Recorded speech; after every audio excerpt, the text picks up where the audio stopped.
Buckingham Palace has a spare room ready, and nobody inside the building is happy about it.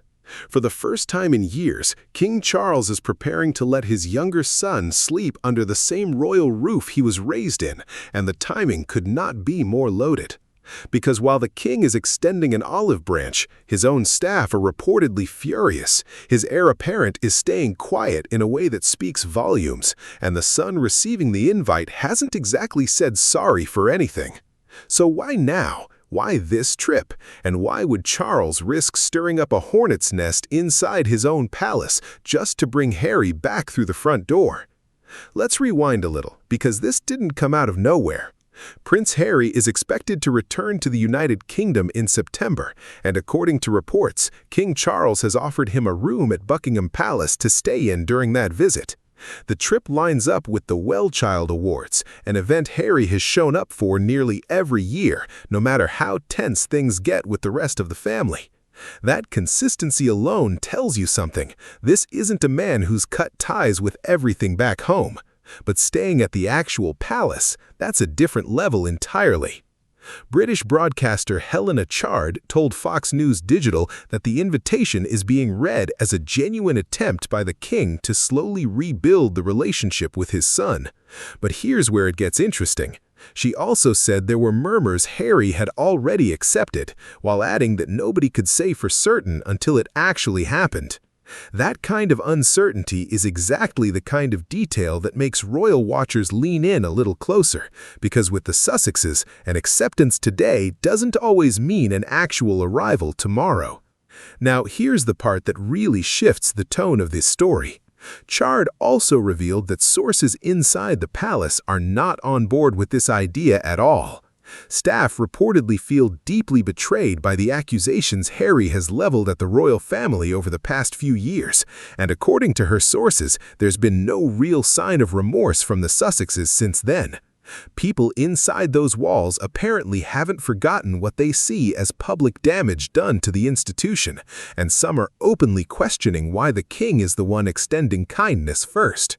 So picture this. You've got a king trying to play peacemaker, a staff that feels blindsided and unacknowledged, and somewhere in the middle of it all, Prince William, who according to multiple experts, remains wary of the entire situation.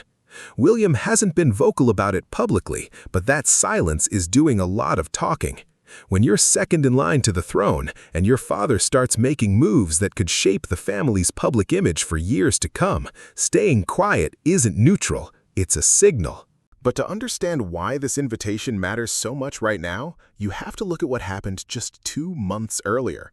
In July, Harry and King Charles had a rare private reunion at Highgrove House, the king's country estate. This wasn't just any meeting. It marked the first time Charles had seen his grandchildren, Prince Archie and Princess Lilibet, since 2022. 3 years. Let that sink in for a second. A grandfather meeting his grandchildren after that long a gap isn't a small family catch-up. It's an emotional turning point, and it likely set the stage for everything happening now. That July trip, though, wasn't smooth sailing either. Before Harry even landed, the British government turned down his request for police protection outside royal residences. That forced him to travel to the UK alone on July 6th, without his family by his side for that leg of the trip. This goes back to a security dispute that's been dragging on for years. After Harry and Meghan stepped back from royal duties, they lost their taxpayer-funded protection, and later, the committee responsible for reviewing these cases denied his request to have it reinstated. It's a conflict that keeps resurfacing every single time Harry tries to come home, and it adds a layer of real tension underneath what should, on paper, be a simple family visit. There's also the matter of where the Sussexes used to actually live. Long before any of this, Harry and Meghan had a home base at Nottingham Cottage on the Kensington Palace grounds before relocating to Frogmore Cottage in Windsor just ahead of Archie's birth in 2019. Once they stepped back from royal life in 2020 and moved to California, they were asked to give up Frogmore. So, in a strange twist, a man who once had his own residence on royal grounds is now, years later, being offered a temporary room inside the palace itself. And just when you think the story settles, there's a conflicting account of how this invitation even played out.